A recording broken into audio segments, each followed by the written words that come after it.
যে আমার রান্নাটা হয়ে গিয়েছে, এই যে দেখুন, দেখতে কতটা সুন্দর দেখা যাচ্ছে। আর ঝাল লবণ এগুলি আপনাদের স্বাদ অনুযায়ী। আমি যতটুকু দিয়েছি, আবার এই হাঁসের মাংস একটু সামান্য ঝাল না হলে ভালো লাগবে না। তো আমি একটু মাঝখানে আমি হাফ চা চামচ জিরার গুঁড়া আর কোয়াটার চামচ 4 চামচ এই গোলমরিচের গুঁড়া দিয়ে নিয়েছি। এটা দিলে ফ্লেভারটা সুন্দর আসবে এবং খেতেও ভালো লাগবে। তো আমার এই রেসিপিটা যদি আপনাদের ভালো লাগে, আপনারা এইভাবে রান্না করে ফলো করতে পারেন আমার রেসিপিটা। এই যে দেখুন, হয়ে গিয়েছে আমার মজার হাঁসের মাংস রান্না। মজার হাঁসের মাংস রান্না আপনারাও এইভাবে রান্না করবেন, আপনারা নিরাশ হবেন না, আপনাদের কাছে খুবই ভালো লাগবে এবং আপনারা এই হাঁসের মাংসের একটা ভক্ত হয়ে যাবেন, তখন প্রায় এই হাঁসের মাংস খেতে পাবেন। তো আবার নতুন কোনো কিছু নিয়ে আসা পর্যন্ত আপনারা ভালো থাকবেন, সুস্থ থাকবেন, আর আমার দিলুস কিচেনের সাথে থাকবেন। আল্লাহ হাফেজ, বাই। চুলাটা আমাদের বাসায় সবার বায়না ধরেছে হাঁস খাবে, তো হাঁস আমাদের অবশ্য সবারই খুব প্রিয়। আমি কালকে একটা হাঁস এনে এটাকে বাসায় পুড়িয়ে তারপর নিজে এটা কেটে নিয়েছি। এই যে দেখুন, আমি কারণ এই দোকানে গ্রোসারিতে যেগুলি কেটে দেয় এগুলি একদম ছোট ছোট করে ফেলে, আমার কাছে ভালো লাগে না, রান টান কিচ্ছু বোঝা যায় না। তো আমার দেখার সুন্দরটা অনেক বড় ব্যাপার। তো এই জন্য আমি দেখুন, এই যে আমার রান, তারপরে এই যে পাখনা, হ্যাঁ, এগুলি খেতে কিন্তু খুব মজা। তারপর এই মানে সব পিস একদম সুন্দরভাবে বোঝা যায়। আর এই যে এটা হলো গলার, গলার এই যে ভিতরে এই যে একটা রগ থাকে, এই যে এই ছিদ্রটা, এই ছিদ্রটা এখানে একটা রগ থাকে, এই রগটাও আমি সুন্দর করে এটা ফেলে দিয়েছি। ফেলে ভালোভাবে ধুয়ে, কারণ কালকে রাতে কেটেছি, ধুয়ে আমি হলুদ মরিচ লবণ দিয়ে মেখে তারপর ম্যারিনেট করে রেখে দিয়েছি। এখন আমি এটা রান্না করব। তাহলে আসুন আমি কীভাবে রান্না করব একটু দেখে নেওয়া যায়। আমি হাঁসটা কিন্তু আমি সরষের তেল দিয়ে রান্না করব। তো আপনারা চাইলেও সয়াবিন দিয়েও রান্না করতে পারেন, তো আমার কাছে সরষের তেল দিলে ভালো লাগে। এই যে আমি পরিমাণ মতো সরষের তেল দিয়ে নিয়েছি।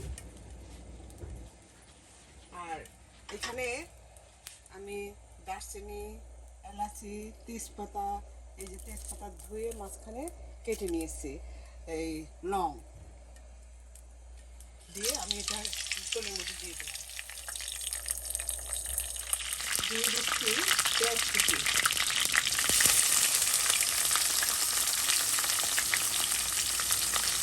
মাছ কিন্তু কেমন একটা জিনিস, কিন্তু খেতে মজা, কিন্তু আপনার যদি সঠিক পরিমাণ যদি মশলা এবং রান্না যদি সুন্দর না হয়, তাহলে কিন্তু হাতের একটা গন্ধ আছে।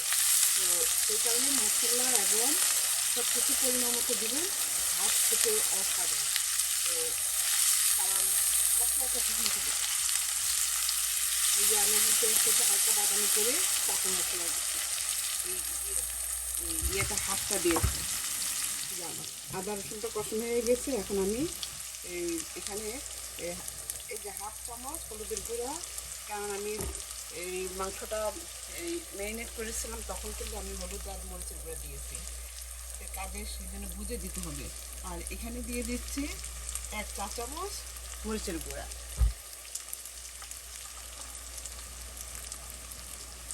আর দিব এই যে হাফ চা চামচ ধনিয়ার গুঁড়া। আমি পানি দিচ্ছি না, আমি একটু ভাতটা দিয়ে আমি এটা কষিয়ে দিচ্ছি।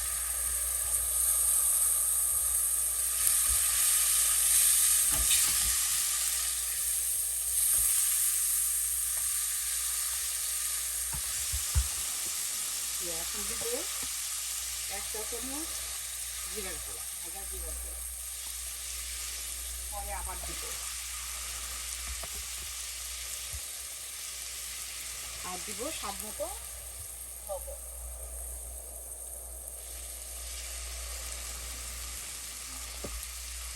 দিয়ে মশলাটা কষিয়ে তারপর মাংসটা দিয়ে দিই। আমি নারকেলের দুধটা দিয়ে মশলাটা কষিয়ে নিয়েছি। আর আমি আরেকটা জিনিস বলিনি, আমি এখানে কিন্তু আমার হাঁসটা বেশ বড়, তো এত বড় হাঁস রান্না করে একদিনে তো খাওয়া যায় না। আর আমাদের বাসায় সব সময় ফ্রেশ জিনিস খেতে পছন্দ করে। একটু দূরে গেলে একদিন খেতে পারে, পরের দিন খেতে পারে, কিন্তু তারপর আর খেতে চায় না। আসলে আমিও খেতে পারি না, তো তাই এই জন্য আমি অর্ধেকটা রান্না করছি। আমি মশলাটাও কিন্তু সব অর্ধেকের পরিমাণ দিয়েছি। এই যে এখন মাংসটা দিয়ে দিচ্ছি।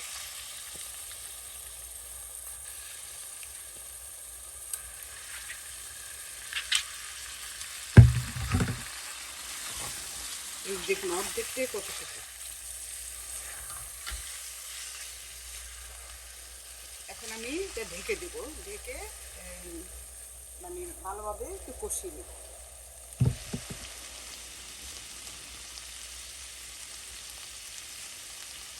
ঢাকনাটা তুলে একটু নেড়ে দিচ্ছি।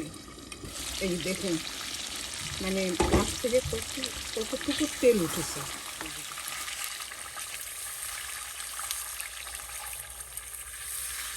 এখন আমি আরো 1.5 চা চামচ দিয়ে দিচ্ছি জিরের গুঁড়া।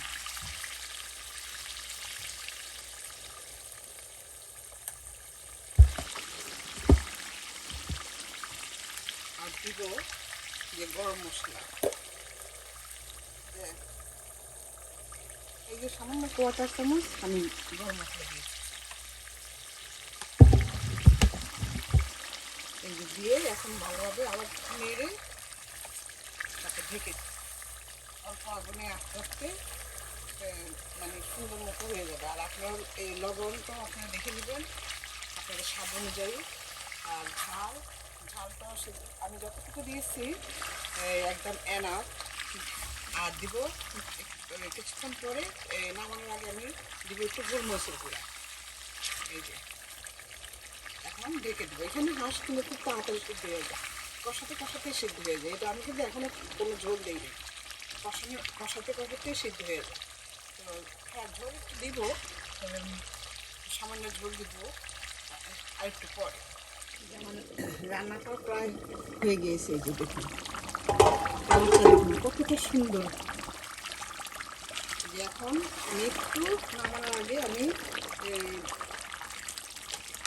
একটু জিরার গুঁড়া সামান্য, এই যে দেখুন সামান্য একটু জিরার গুঁড়া দিয়ে দিচ্ছি ফ্লেভারটা সুন্দর আসার জন্য।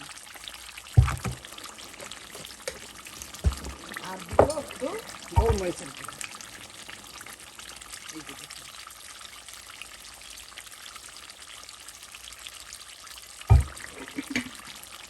দিয়ে এই যে দেখুন। আর আপনাদের যদি পেঁয়াজ বেরেস্তা থাকে, আমি পেঁয়াজ বেরেস্তা মাঝখানে একটু পেঁয়াজ বেরেস্তা দিয়ে দিয়েছি আর ঝোল দিয়ে দিয়েছি। এই যে দেখুন আমি 1 কাপ পরিমাণ গরম পানি দিয়ে দিয়েছি। এখন আগুনটা মানে লো ইয়েতে রেখে দিব, রেখে এখন আমি আস্তে আস্তে এই মানে রান্নাটা একদম পারফেক্ট হয়ে যাবে। এই যে দেখুন আমার মাংসটাও একদম সিদ্ধ হয়ে গেছে। কারণ এখানে আসলে হাঁসের মাংস খুবই কচি, মানে তাড়াতাড়ি সিদ্ধ হয়ে যায় আর খেতেও কিন্তু খুব মজা। তো আপনারা চাইলে এইভাবে আমার মতো করে রান্না করতে পারেন, করে খেয়ে দেখতে পারেন, আপনাদের কাছেও ভালো লাগবে। আপনারাও কিন্তু হাঁসের মাংস খাওয়ার পরিপূর্ণ ভক্তি হয়ে যাবে। তো এইভাবে আপনারা রান্না করবেন। আর আমার এই রেসিপিটা যদি আপনাদের ভালো লাগে তাহলে আপনারা আমাকে লাইক কমেন্ট করবেন আর শেয়ার করে আপনাদের আত্মীয় স্বজন বন্ধু বান্ধব সবার মধ্যে ছড়িয়ে দেবেন। তো আবার নতুন কিছু নিয়ে আসা পর্যন্ত ভালো থাকবেন, সুস্থ থাকবেন। আল্লাহ হাফেজ, বাই।